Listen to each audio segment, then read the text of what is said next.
காலை வணக்கம். புதிய தமிழ் இலக்கிய வரலாறு சிற்பி பாலசுப்ரமணியன் மற்றும் நீலபத்மநாதன். பாடம் 7 குறுந்தொகை பக்க எண் 85. நேற்று பார்த்த காணொளியில் வினாக்களுக்கான விடைகள் இப்பொழுது தரப்பட்டுள்ளது. ஒன்றாவது வினா, பாடலடிகளை பொறுத்துக. நற்றினையுடைய பாடலடிகள் 9 to 12 அடி வரை. குறுந்தொகையுடைய பாடலடிகள் அப்படின்னு பார்த்தோம்னா 4 அடி முதல் 8 அடி வரை. அகநானூருடைய பாடலடிகள் 13 அடி முதல் 31 அடி வரை. உங்களுக்கு வினாக்கள் கொடுக்கப்பட்டுள்ளது. ஒரு இயல்பான வினா, ஒரு கடினமான வினா, ஒரு எல்லோரும் அட்டன் பண்ணும்போது ஒரு வினா, அப்படி தான் வினாக்கள் எடுத்திருக்கேன்.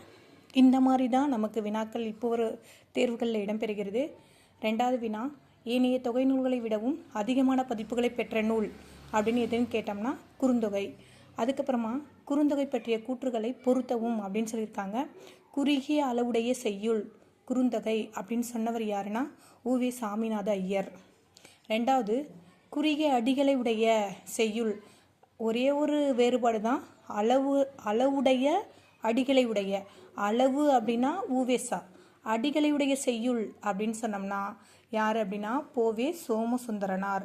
அடுத்தது, குறுகிய பாடல்களின் தொகுப்பு குறுந்தொகை அப்படின்னு சொன்னோம்னா சாமி சிதம்பரநாதன்.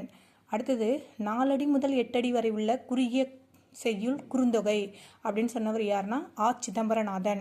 இந்த வினாக்கள் எல்லாமே மற்ற இலக்கிய வரலாறுலேருந்து நமக்கு வேறுபாடாக இருக்கும். அதனால தான் உங்களுக்கு என்ன பண்ணுறேன்னா வினாக்களை கொடுத்துருக்கேன். நீங்கள் இந்த வினாக்களை பயன்படுத்தி கொள்ளவும். அடுத்தது, புதிய தமிழ் இலக்கிய வரலாறு பாடம் எண் 7 குறுந்தொகை பக்க எண் 86 முதல் 88 வரை. ஒன்றாவது வினா, சங்க தொகை நூல்களில் சிறப்பு தொடரால் பெயர் பெற்ற புலவர்கள் 27 பேர். சங்க தொகை நூல்களில் சிறப்பு தொடரால் பெயர் பெற்ற புலவர்கள் மொத்தம் எத்தனை பேர் சொல்கிறாங்க? 27 பேர். இவருள் 19 புலவர்கள் குறுந்தொகையில் இடம்பெற்றுள்ளனர். அப்போ தொகை நூல்களில் மொத்தம் 27 பேர் பாடல் பாடியிருக்காங்க. அந்த 27 பேரில் 19 புலவர்கள் என்ன பண்ணியிருக்காங்க? இந்த குறுந்தொகையிலே பாடல் பாடியிருக்காங்க அப்படின்னு சொல்கிறாங்க. ரெண்டாவது வினா, இலக்கிய தீபம் என்ற நூலின் ஆசிரியர். இலக்கிய தீபம் என்ற நூலின் ஆசிரியர் யார்? வையாபுரி பிள்ளை. மூணாவது வினா, குறுந்தொகை 400 என்று குறிப்பிடும் உரைக்காரர் யார்?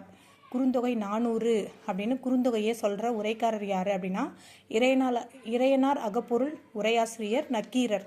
அந்த நக்கீரர் தான் என்ன பண்ணுறாருன்னா குறுந்தொகையை 400 அப்படின்னு சொல்கிறாரு. அடுத்தது, நாலாவது வினா, அளவடியால் தொக்கது குறுந்தொகை என்று குறிப்பிடும் நூல் எது? பாருங்கள், இந்த வினாவுக்கும் என்ன வேறுபாடு இருக்குதுன்னு பாருங்கள். குறுந்தொகை 400 அப்படின்னா சொன்ன உரையாசிரியர் யாருன்னா நக்கீரர். அளவடியால் தொக்கது குறுந்தொகை அப்படின்னு சொல்கிற குறிப்பிடும் நூல் எது அப்படின்னு சொன்னோம்னா வீரசோழியம்.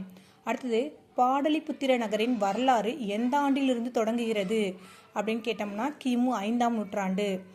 பாடலிபுத்திர நகரின் வரலாறு எந்த ஆண்டிலிருந்து தொடங்கப்படுகிறது அப்படின்னா கிமு 5ஆம் நூற்றாண்டு. குறுந்தொகையும் அகநானூற்றையும் முறையே தந்தையும் மகனாரும் தொகுத்து கூற வேண்டும் என்று கருதுபவர் வையாபுரி பிள்ளை. உங்களுக்கு பிடித்திருந்தால் சேனலை சப்ஸ்கிரைப் பண்ணவும், ஏதாவது தவறுகள் இருந்தால் அதையும் சுட்டிக்காட்டவும். முயற்சிதான் வெற்றியை தீர்மானிக்கும் என்ற நம்பிக்கையுடன் முயற்சிப்போம். நன்றி.